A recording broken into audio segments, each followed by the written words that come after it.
அனைத்து உரிமை குரல் நண்பர்களுக்கும் வணக்கம். சீமானுக்கும் எஸ்பி வருணுக்கும் இருக்கக்கூடிய மோதலுக்கு முற்றுப்புள்ளி வைத்த வழக்கறிஞர் ஸ்ரீதர் இது குறித்த முழுமையாக பார்க்க போறோம். வாங்க பார்க்கலாம். இன்று காலை நாம் தமிழர் கட்சியின் வழக்கறிஞர் பாசறை பார்த்தீங்கன்னா ஒரு செய்தியாளர்கள் சந்திப்பு கொடுத்திருந்தாங்க. இவ்வளவு நாளா இவங்க ஏன்டா செய்தியாளர்கள் சந்திப்பு தரல, எதனால இந்த பிரச்சனை குறித்து பேசல அப்படின்னு சீமான் உட்பட நாம் தமிழர் கட்சியில் இருக்கக்கூடிய நிர்வாகிகள் ஒவ்வொருத்தருமே ரொம்பவே கடுப்பாக இருக்காங்க.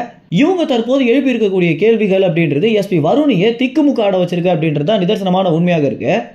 ஆரம்பத்திலேயே இவங்க இந்த செய்தியாளர்கள் சந்திப்பு கொடுத்து இந்த பிரச்சனைக்கு ஒரு முற்றுப்புள்ளி வச்சிருந்தாங்க அப்படின்னா இந்த எஸ்பி வருணுக்கும் சீமானுக்கும் இருக்கக்கூடிய மோதல் இவ்வளவு பூதாகரமாக வெடிச்சிருக்காது அப்படின்றத கள நிலவரமாக இருக்கு. நாம் தமிழர் கட்சியின் வழக்கறிஞர் பாசல பேசிய ஒவ்வொரு வழக்கறிஞர்களுமே ரொம்ப தெளிவாகவும் இந்த பிரச்சனை குறித்த விவரங்களையும் வெளிப்படுத்தியதோடு இதுல ரொம்ப முக்கியமான நபராக வழக்கறிஞர் ஸ்ரீதர் தான் பார்க்கப்படுறாரு. இவர் வருண் இடத்துல எழுப்பிய கேள்வியோ அதற்கு பிறகு இந்த ஃபேர் கிரிட்டிசிசம் அப்படின்ற பாயிண்ட்லாம் பார்த்தீங்கன்னா வருணை அடுத்த கட்டமாக எந்த ஒரு விஷயங்களையும் பேச விடாதபடி இந்த ஒரு விஷயம் அமைஞ்சிருக்கு.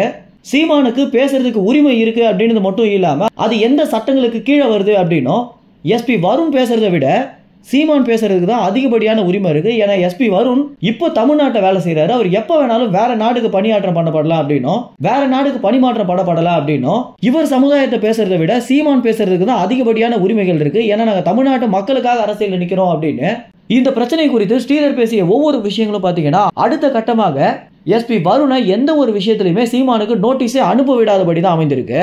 இந்த ஒரு மோதலுக்கு முற்றுப்புள்ளி வைத்தது மட்டும் இல்லாம சீமான் எந்த ஒரு இடத்துலயும் மன்னிப்பு கேட்க வேண்டிய அவசியமோ தேவையோ இல்லை அப்படின்னும் தமிழ்நாட்டுக்குள்ள ஒரு விஷயம் நடக்குது அப்படின்னா அதை குறித்து விமர்சனம் பண்றதுக்கு அதை குறித்த விமர்சனம் பண்ணவோ அது குறித்த போராட்டம் நடத்தவோ எல்லா உரிமையுமே நாம் தமிழ் கட்சிக்கு இருக்கு அப்படின்னும் தமிழ்நாட்டிலேயே ஒரு மூன்றாவது பெரிய கட்சியாக இருக்கக்கூடிய நாம் தமிழ் கட்சி கேட்கக்கூடிய கேள்விகளுக்கு ஆளுங்கட்சியே பதில் தான் சொல்லணுமே தவிர அவங்க மேல வழக்குகளை திருப்பி விடக்கூடாது அப்படின்றது தான் வழக்கறிஞர் ஸ்ரீதர் முன் வச்சிருக்கக்கூடிய விஷயமாக இருக்கு. இது பாத்தீங்கன்னா தமிழ்நாட்டு மக்கள் மத்தியில் ஒரு பெரிய நம்பிக்கை உண்டு பண்ணிருக்கு அப்படின்னு சொல்லலாம். சீமானுக்கு நோட்டீஸ் அனுப்பிய கையோடு எப்ப வேணாலும் அவரை கைது பண்ணுவோம் அப்படின்னு எச்சரிக்கை விடுத்திருந்த எஸ்பி வருணுக்கு இது ஒரு பெரிய நெற்றி அடியாகவே பார்க்கப்படுது.